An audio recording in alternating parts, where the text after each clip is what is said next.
오늘 말씀의 제목은 느헤미야 13장 31절 마지막 구절처럼 하나님이여 나를 기억하사 복을 주옵소서가 되겠습니다. 그래서 주보에는 간략하게 나를 기억하사 복을 주옵소서. 우리 한번 이 구절 한번 따라서 읽어보시겠습니다. 나를 기억하사 복을 주시옵소서. 우리나라의 나노기술 분야의 최고의 권위자, 아마 우리나라뿐만 아니라 전 세계적으로 나노기술 분야의 최고의 학자가 있습니다. 이분은 현재 서울대 화학생물공학부 석좌 교수로 일하고 있는 현택환 씨입니다. 사진을 좀 올려주시면, 이 정도 되면 사진을 좀 올려주시면 좋겠습니다. 이분이 현택환 교수인데 세계적으로 인정받고 있는 나노 분야의 최고의 석학이자 전문가입니다.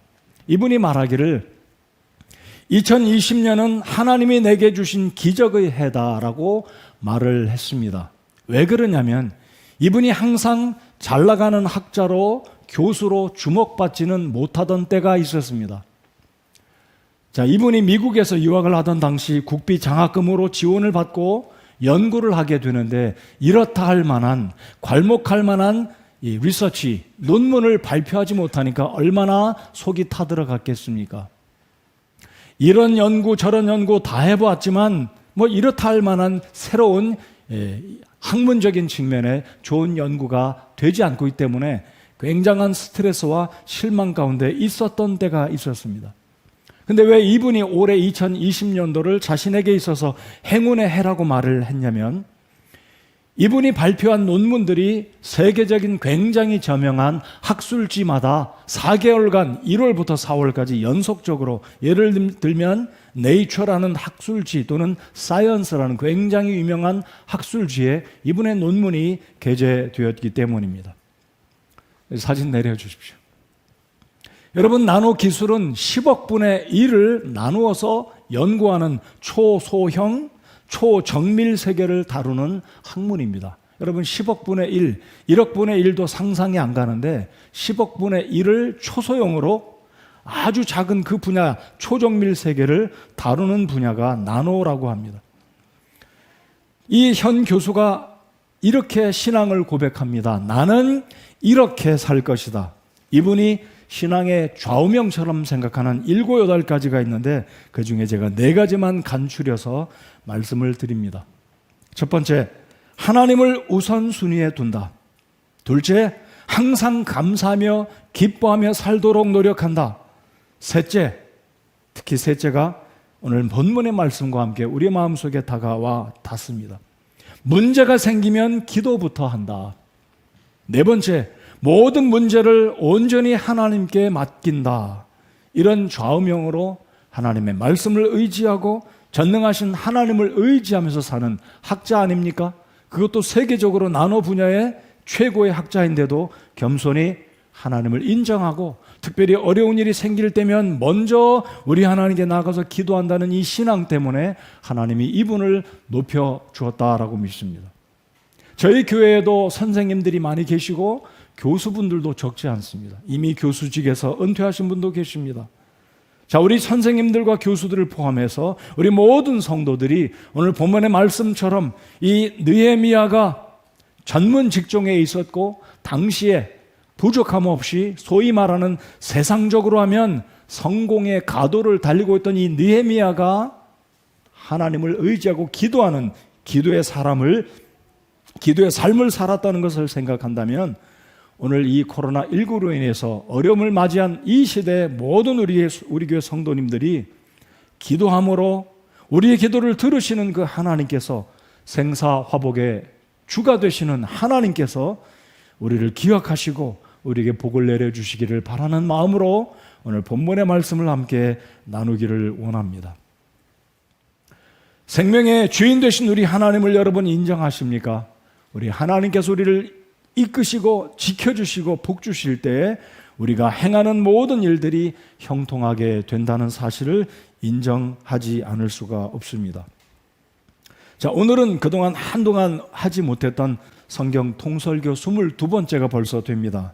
이제 오늘 살펴볼 이 구약의 역사서 가운데 마지막 책, 여러분, 이 느헤미야기는 주전 420년경에 기록이 되었습니다. 그러니까 구약 역사서들 가운데, 구약 성경 전체들 가운데 가장 마지막으로 기록된, 여러분 구약 마지막 책이 어떤 책입니까? 말라기입니다. 그런데 말라기보다도 10년 더 뒤늦게 기록된, 말라기가 기록된 것은 주전 430년이고 이 느헤미야서가 기록된 것은 420년이니까 구약 성경 가운데 그래도 예수님이 오시기에 가장 뒤늦게 기록된 책이 느헤미야서가 되겠습니다. 그래서 구약 역사서 가운데 이제 마지막 책 에스더 한 권을 남겨두고 있는데, 그래서 나중에 기회가 되면 에스더서를 살펴보기로 하겠고요. 역사적인 측면에서 이스라엘 역사를 보거나 시간적으로 보거나 구약 성경 가운데 마지막 역사서인 느헤미야서를 통해서 오늘 이 코로나19를 맞은 정치적으로, 경제적으로, 그리고 여러 가지 정서적으로 불안하고 어려운 이때를 맞은 이 시대가, 이 느헤미야가 살았던 그 당시의 상황도 우리의 시대와 여러 가지 모습에서 흡사하다 생각이 됩니다. 그래서 오늘은 성경 통설교 22번째로 이 느헤미야기를 통해서 우리가 당면한 이 시대에 어떤 모습으로 하나님의 은혜를 힘입어서 살아갈 것인지, 오늘 느헤미야기 통설교 22번째, 하나님이여 우리 각자를 하나님이여 좀 저희들을 복주시기를 바라는 마음으로 오늘 말씀을 함께 나누기를 원합니다. 자, 간단하게 이 느헤미야기의 배경, 역사적인 배경, 시대적인 배경을 살펴보겠습니다.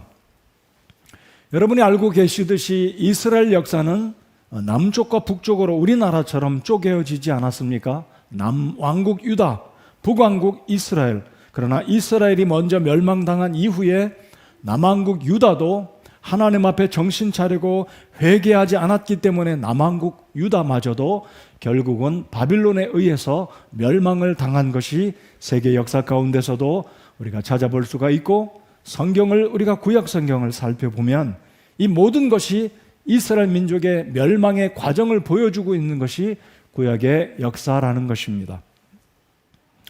자, 그래서 이 남왕국이 멸망당한 이후로 바빌론으로 포로를 70년간 포로 생활을 하게 되는데, 이 바빌론으로 끌려갔던 유다 백성들이 세 차례에 걸쳐서 나누어서 유다 수도 예루살렘으로 돌아오게 되는데, 첫 번째 돌아온 것은 예수님이 오시기 전 주전 538년경에 수룹바벨에 의해서 1차로 귀환이 됩니다. 약 5만 명가량의 유다인들이 바빌론에서 그들의 수도 예루살렘, 사랑하는 조국의 땅으로 돌아오게 됩니다.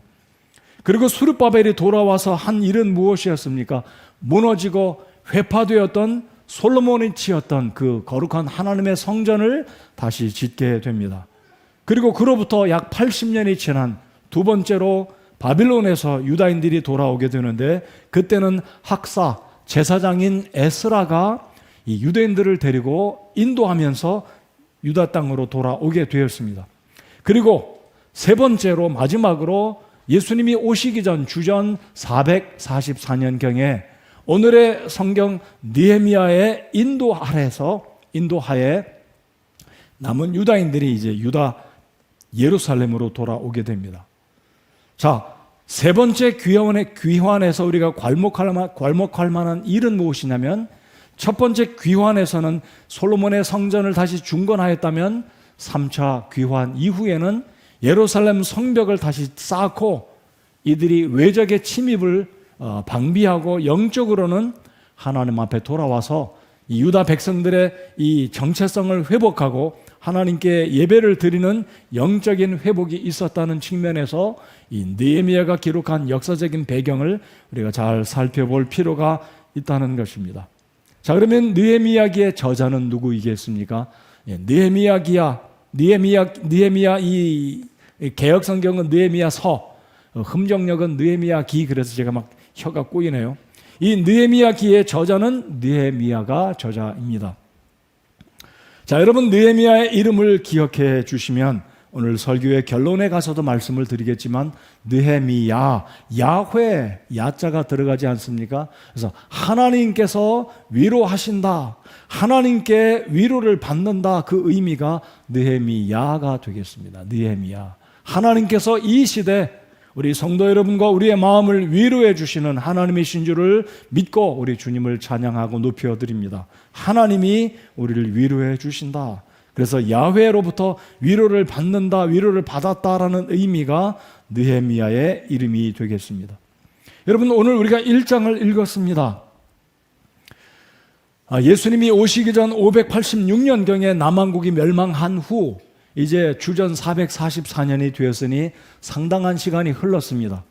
상당한 시간이 흘렀음에서도 불구하고 이 느헤미야가 자신의 동생이 예루살렘으로부터 왔을 때 가지고 온 소식은 무엇이었습니까? 1장 1절 2절에 보면 이 느헤미야가 페르시아 궁전에서 왕궁에서 살면서 조국의 소식을 묻자 하니 조국은 여전히 불타있고 회파되었고 포로로 잡혀오지 않았던 자신의 동족들은 이웃나라 사람들로부터 멸망받은 민족들이다라는 수치와 조롱의 대상으로 암담한 그 상황의 소식을 들었던 느헤미야는 가슴을 찢고 옷을 찢고 애곡하며 수일 동안 하나님께 자신의 민족을 위해 조국을 위해 애통하며 금식 기도를 시작하고 있는 모습을 볼 수 있습니다.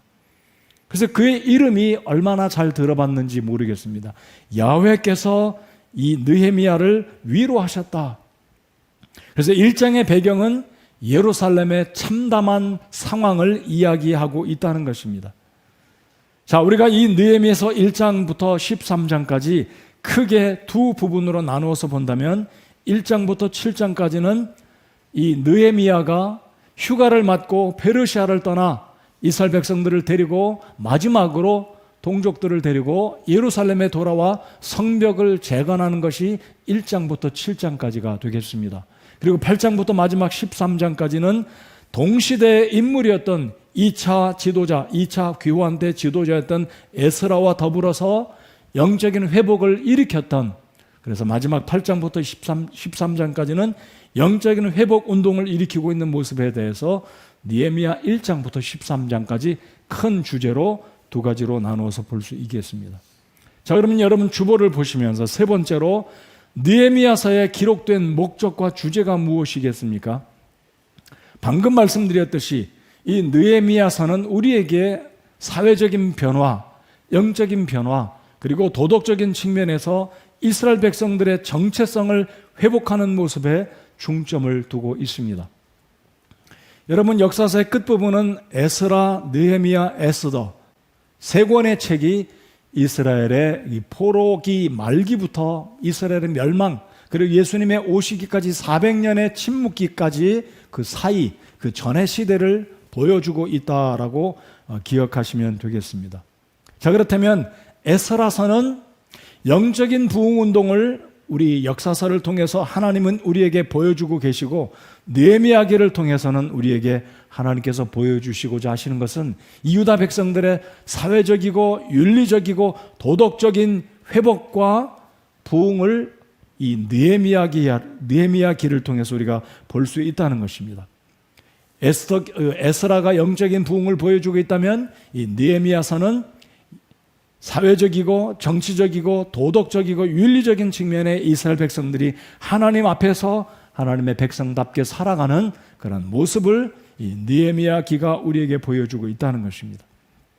자, 그렇기 때문에 1장부터 7장까지 성벽을 재건하고 무너져버린 이스라엘 전체를 이 보호하는 성벽을 다시 재건하고 문을 다시 만들어 붙이는 그 작업을 느헤미야의 지도 아래서 이 느헤미야 1장부터 7장까지 하는 모습을 보여주면서 하나님은 이스라엘 백성들을 여전히 포기하지 않으시고 이들이 회개하고 하나님을 구할 때 하나님은 이들과 함께 하시고 이들을 복주시고 계심을 보여주고 있다는 것입니다.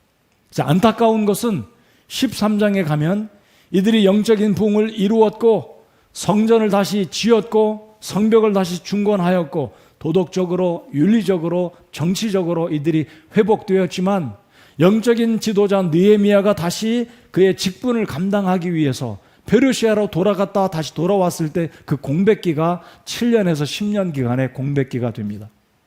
성전도 회복되었습니다. 이 성벽도 다시 지었습니다.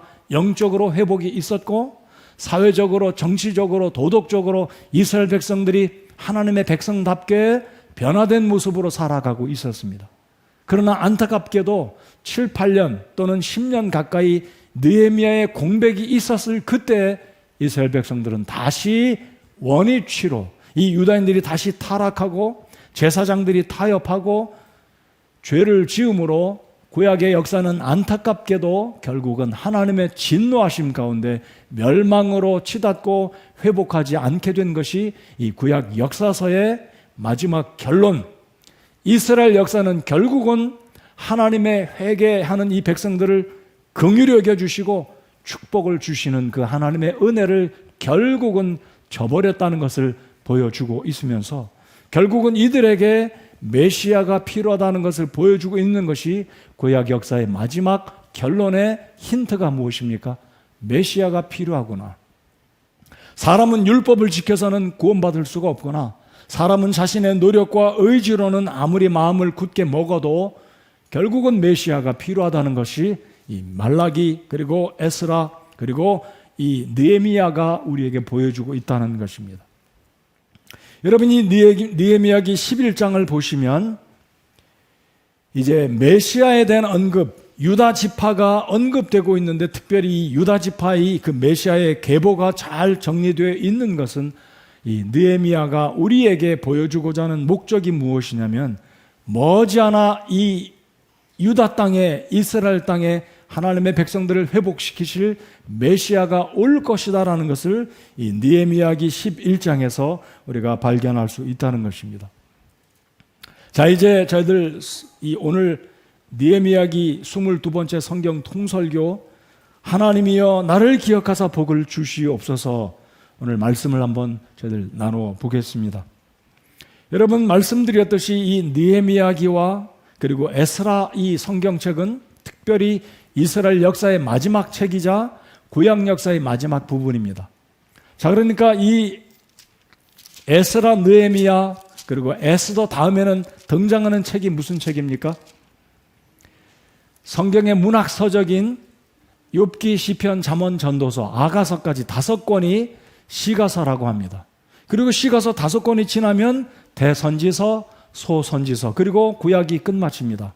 그러니까 구약 성경을 읽으실 때 실제적으로 이스라엘의 역사의 마지막은 대선지서, 소선지서가 아니라 말라기서를 포함해서 에스라기, 느헤미야기 이 2권, 이 3권의 책들이 실상은 구약 역사의 마지막이자 이스라엘 역사의 마지막 모습, 당시의 상황을 보여주고 있다라고 생각하면 되겠습니다. 그렇다면 소선지서와 대선지서는 남왕국과 북왕국이 멸망할 즈음에 멸망하기 전후에 경고하고 있고 회개를 촉구하고 있는 책들이 대선지서, 소선지서가 되겠습니다. 그러니까 시대적으로 보면 멸망 이전에 시대에 활동했던 선지자들, 예를 들면 이사야, 호세야, 예레미야, 아모스, 하박국 이런 선지자들이 이 남왕국과 북왕국이 멸망하기 직전에 또는 멸망 직후에 활동했던 선지자들 그런 책들이다라고 이해하시고 구약 역사의 마지막 부분은 바로 이 3권 에스라,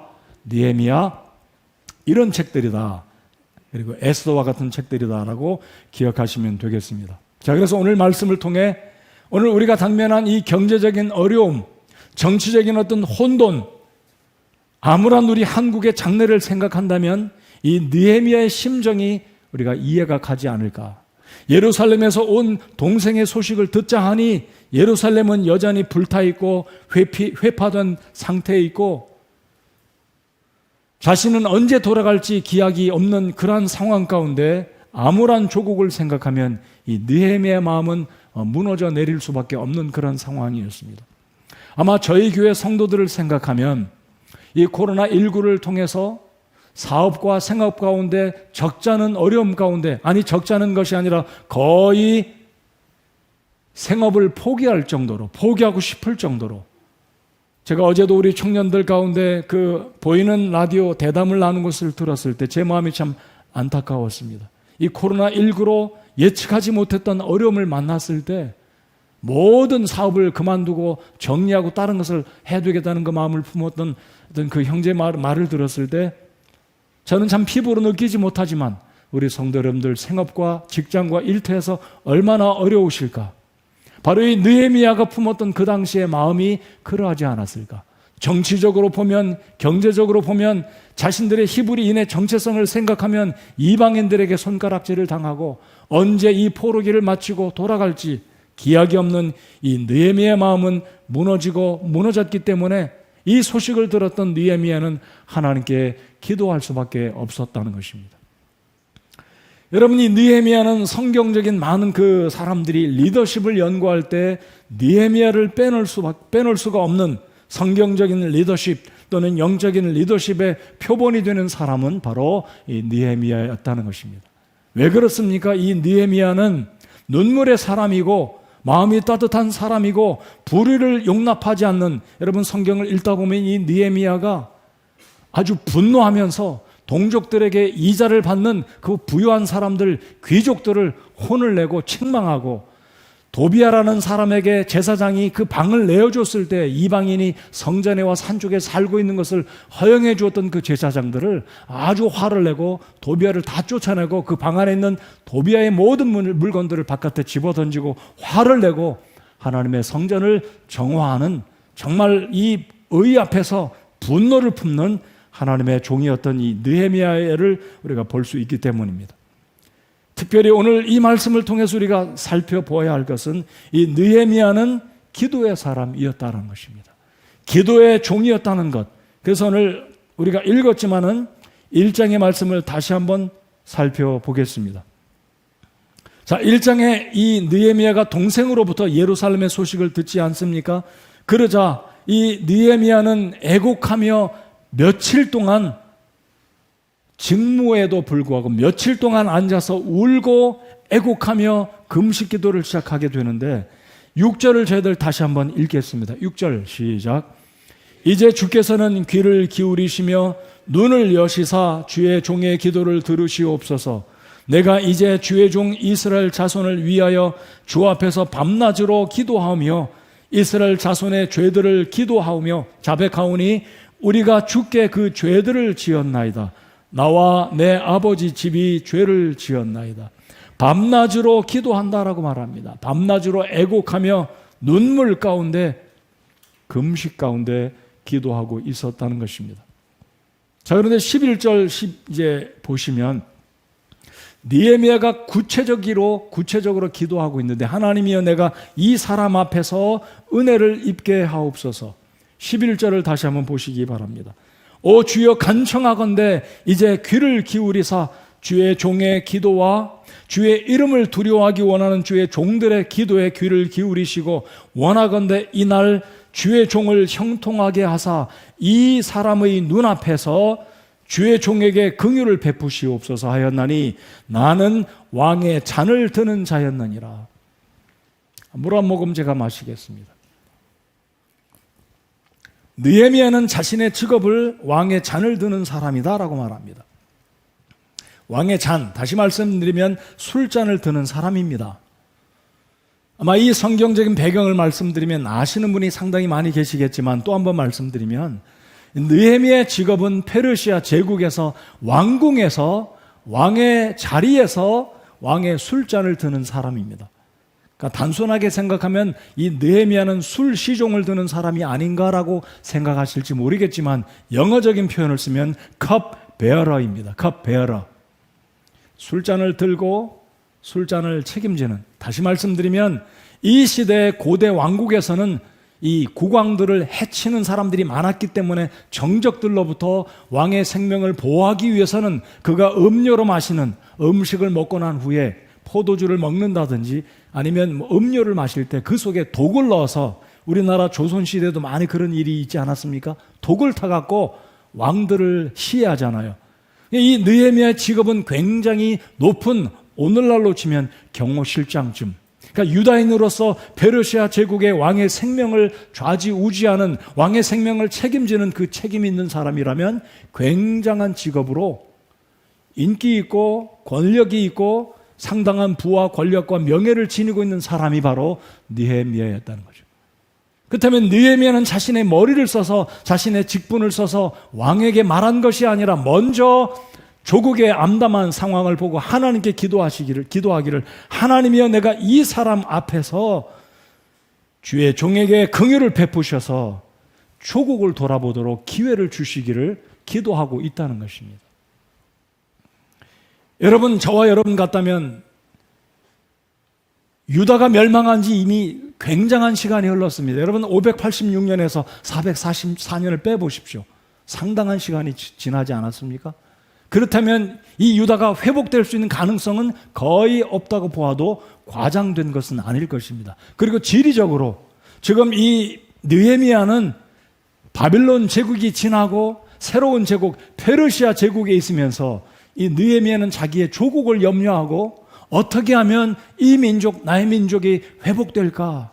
눈물로 하나님께 기도하면서 하나님 기회를 주시기를 이 느헤미야가 기도하고 있는데 2장에 가면 드디어 기회가 온 것입니다.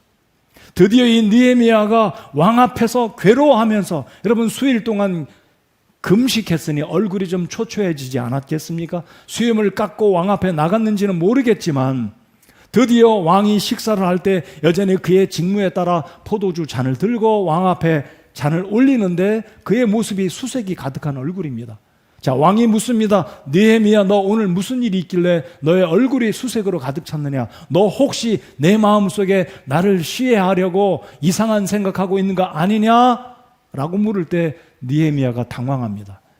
여러분, 고대 왕들은 갑자기 마음이 바뀌면 사람의 목숨이 파리처럼 갑자기 죽임을 당할 수 있기 때문입니다. 특별히 왕의 목숨을 관장하는 이 느헤미야 얼굴이 불안에 떤다는 것은 그 속에 무엇인가 something 있다는 것입니다. 그래서 왕은 그것을 직감하고 느헤미야, 너 오늘 왜 내 안색이 불안하느냐?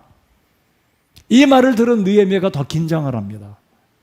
자, 그러자 느헤미야는 솔직하게 말합니다. 여차저차해서 우리의 조국이 이러하고 우리의 성전, 하나님의 성전이 무너졌고 남은 이 예루살렘의 내 동족들이 멸시와 천대와 조롱을 받고 있기 때문에 제가 유다인으로서 제가 어찌 마음 편히 발 뻗고 잘 수 있겠습니까? 이 말을 들은 이 왕, 여러분 2장 1절에 보면 이 왕의 이름이 누구입니까? 아닥사스다. 이 왕이 말을 듣더니 하나님께서 느헤미야의 기도를 들으시고 왕의 마음이 동합니다. 아, 그렇지. 불쌍한 마음을 품고 그러면 내 소원이 무엇이냐 내가 들어주겠다. 자, 드디어 우리 한번 보실까요? 8절을 한번 읽어보겠습니다. 제가 읽겠습니다.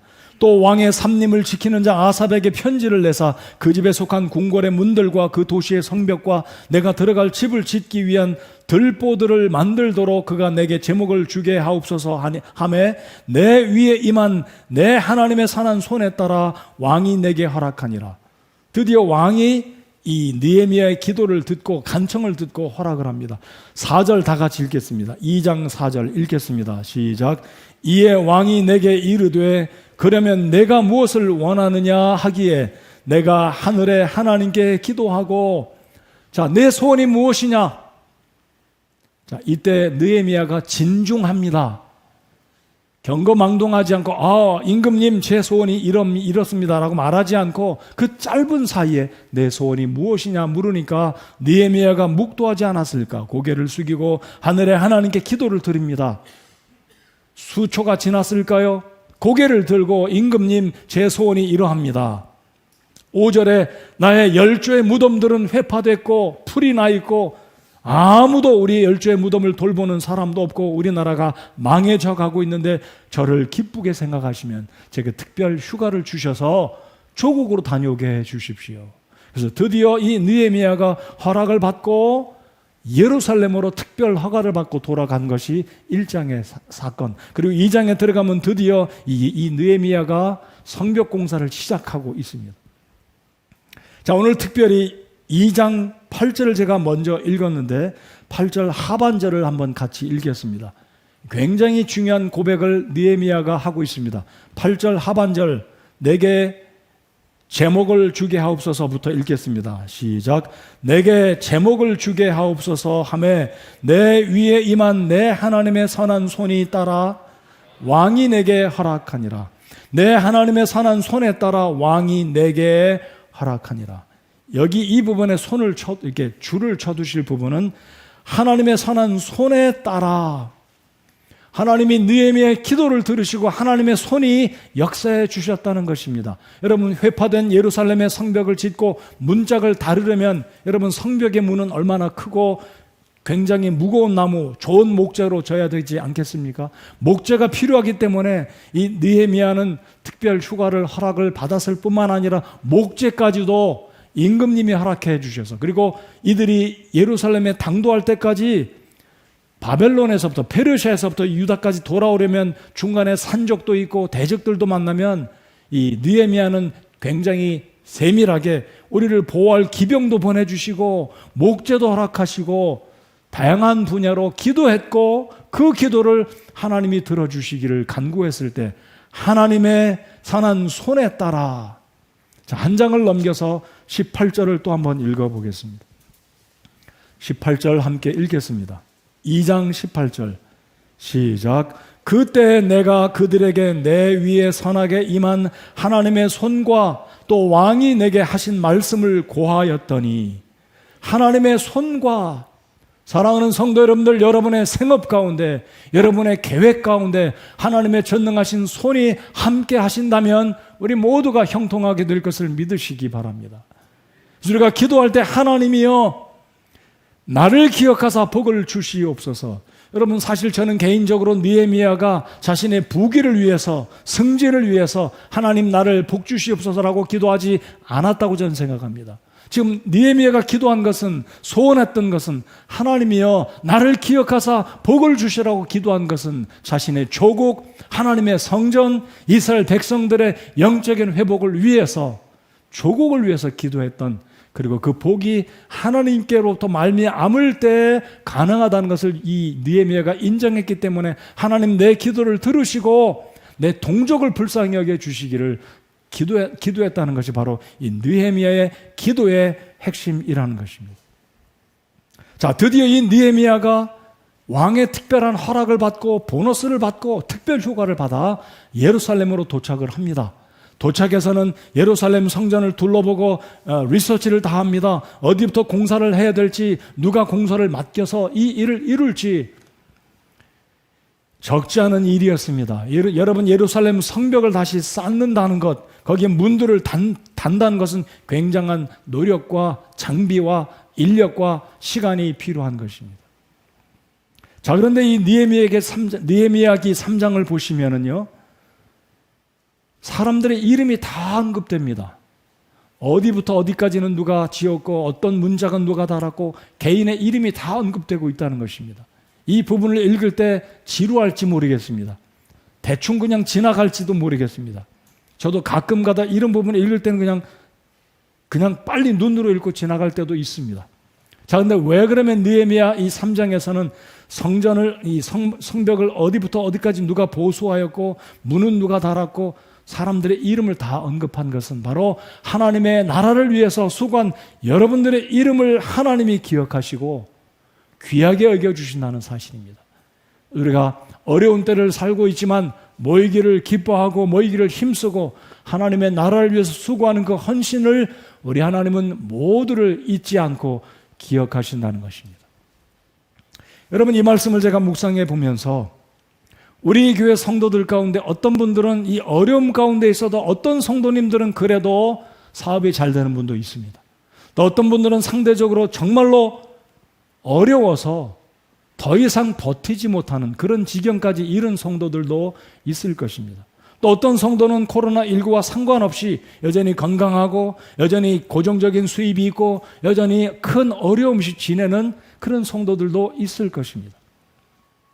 자, 이 느헤미야는 사실적으로 본다면 왕궁에서 부족함 없이, 부러울 것 없이 높은 지위에 높은 소득과 왕의 신임을 받고 살아갔던 잘 나가는 사람이었습니다.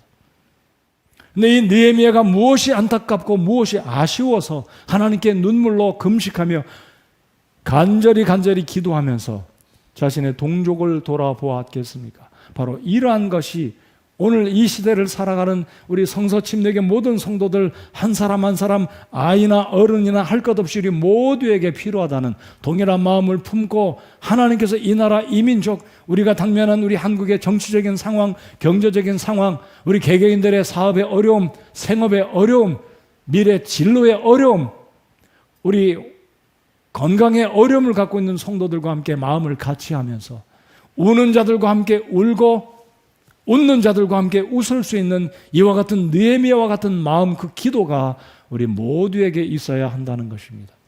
그래서 여러분, 이 느헤미야기 1장부터 마지막 13장까지 보시면 적어도 이 느헤미야는 11차례 하나님께 기도하고 있는 모습을 봅니다.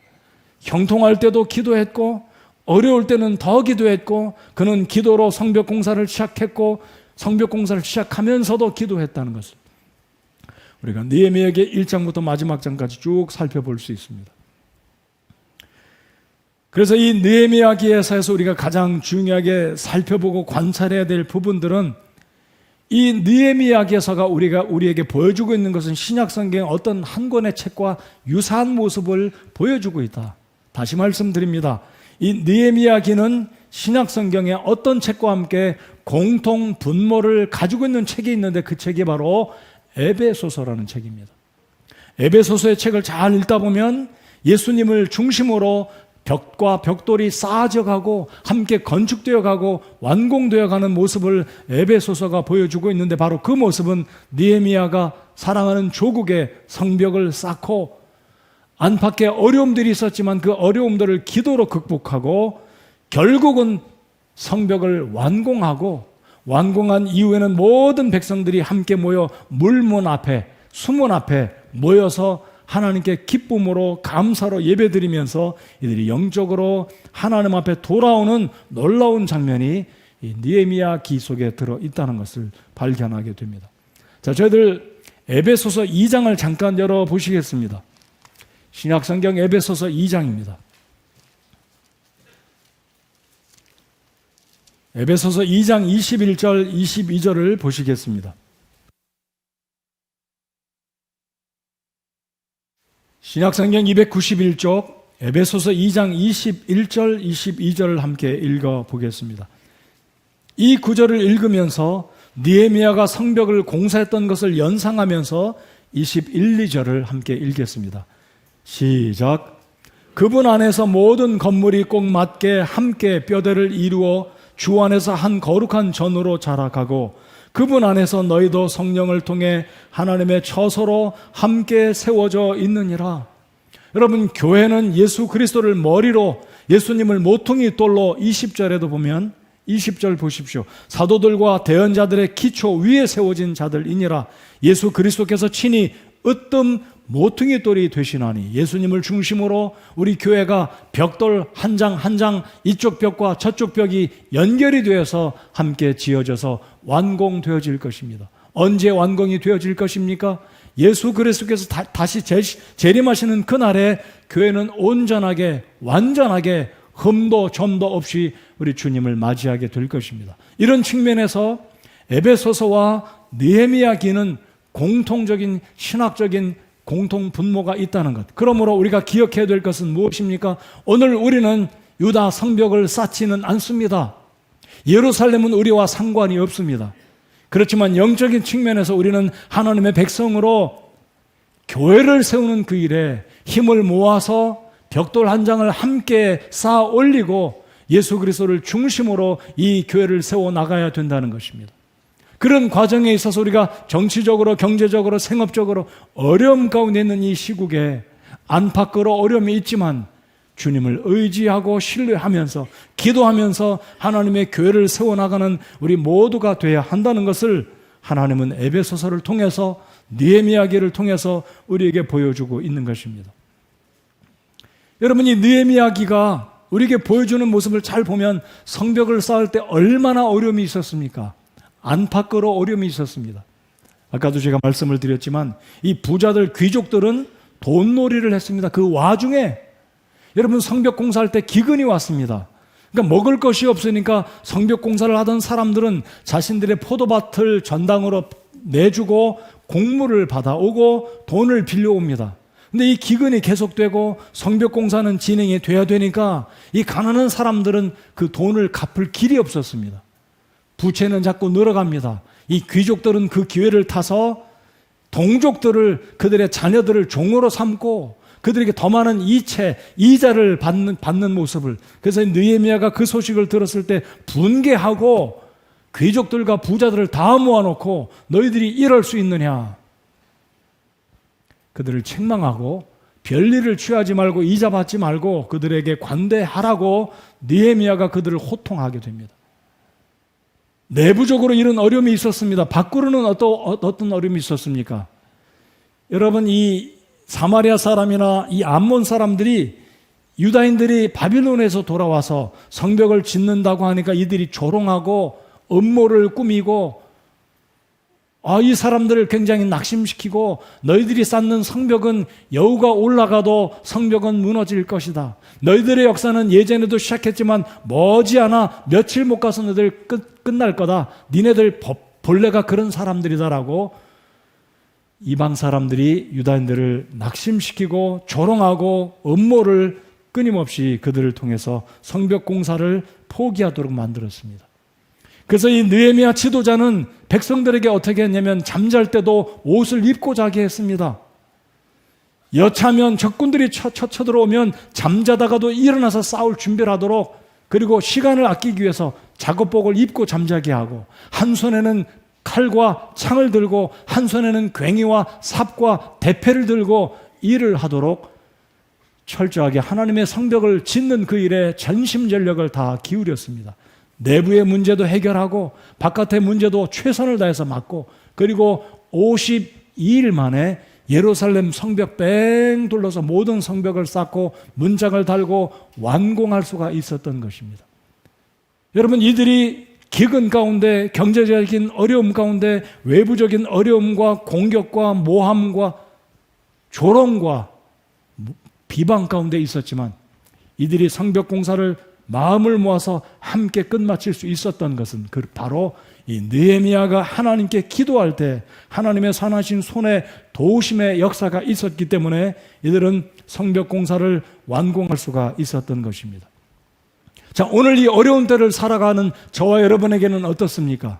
안을 봐도 어려움이요 밖을 봐도 어려움입니다. 우리 교회 내부적으로도 어려움이 있습니다. 여러분, 지금 한국 교회들이 이 코로나19로 인해서 많은 목사님들이 예측하기를 한국 교회가 이제는 전도하기도 어려워질 것이다, 어려워질 것이라고 생각합니다. 전 수일 전에 마음속으로 앞으로 토요일 빛과 소금 전도활동 어떻게 하면 좋을까 고민했습니다. 전도가 과연 될까? 모르는 사람 가까이 오는 것을 참 두려워하는 이 시대에 우리가 전도지를 주는 것이 과연 이 시대에 전도가 과연 가능할까?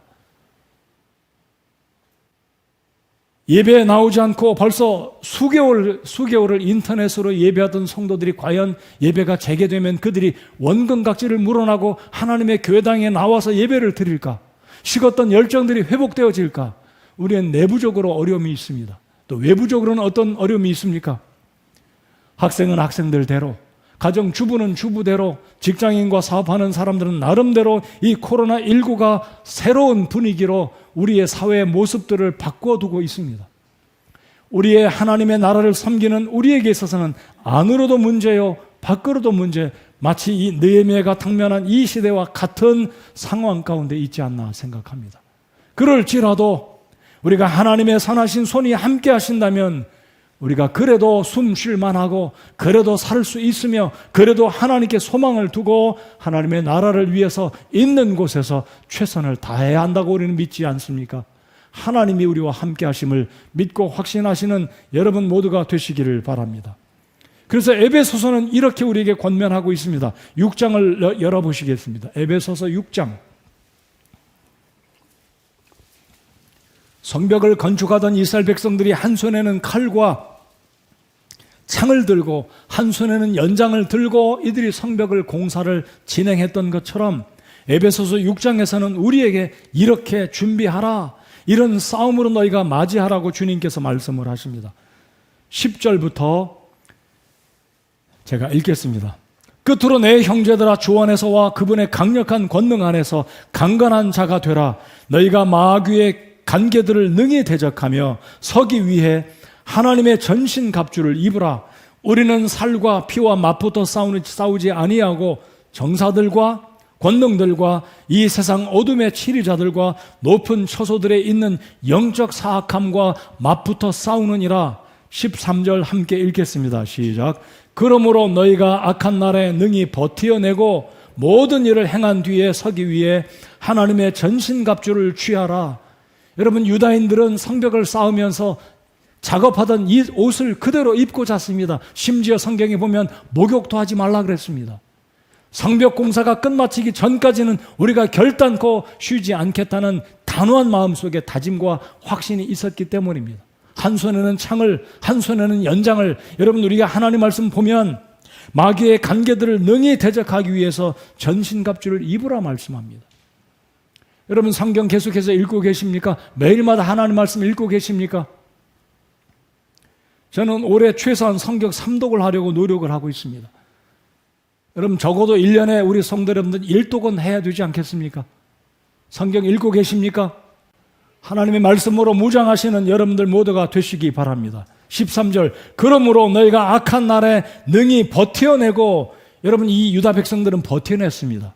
안에도 문제요, 바깥에도 문제였지만 이들은 한 마음으로 기도하면서 그들의 지도자를 따라 영적으로 버텨내면서 52일 만에 성벽을 완공했습니다. 이들이 성벽을 완공했을 때 얼마나 기뻐했는지, 이들이 수문 앞에 모여서 하나님께 예배를 드릴 때 이들이 감동의 눈물을 흘렸습니다. 너무나 기쁘고, 야, 우리가 이런 역사를 이루었구나. 여러분, 우리가 하나님께 기도하고 하나님의 손길을 의지할 때 지금은 어려움이 있지만 미래에 대한 보장이 아직도 어두워 보이기는 하지만 여전히 전신갑주를 입고 하나님의 도우심을 의지하고 기도로 나아갈 때 이 표현을 해보겠습니다. 악한 날에 여전히 버텨내는, 제가 그래서 영어 단어 제가 자주 쓰고 좋아하는 표현들이 뭐냐면, 우리는 단순하게 서바이브 수준에서 살아가는 사람들이 아니라, 스트러글이 아니라 스트라이브하는, 스트러글하고 서바이브하는 그런 수준이 아니라 스트라이브하는, 어떤 형편에 있든지 끝까지 최선을 다하고 버텨내고 그곳에서 하나님을 의지하며 믿음으로 버텨내는 저력 있는 우리 그리스도인들 모두가 되기를 바라는 것입니다.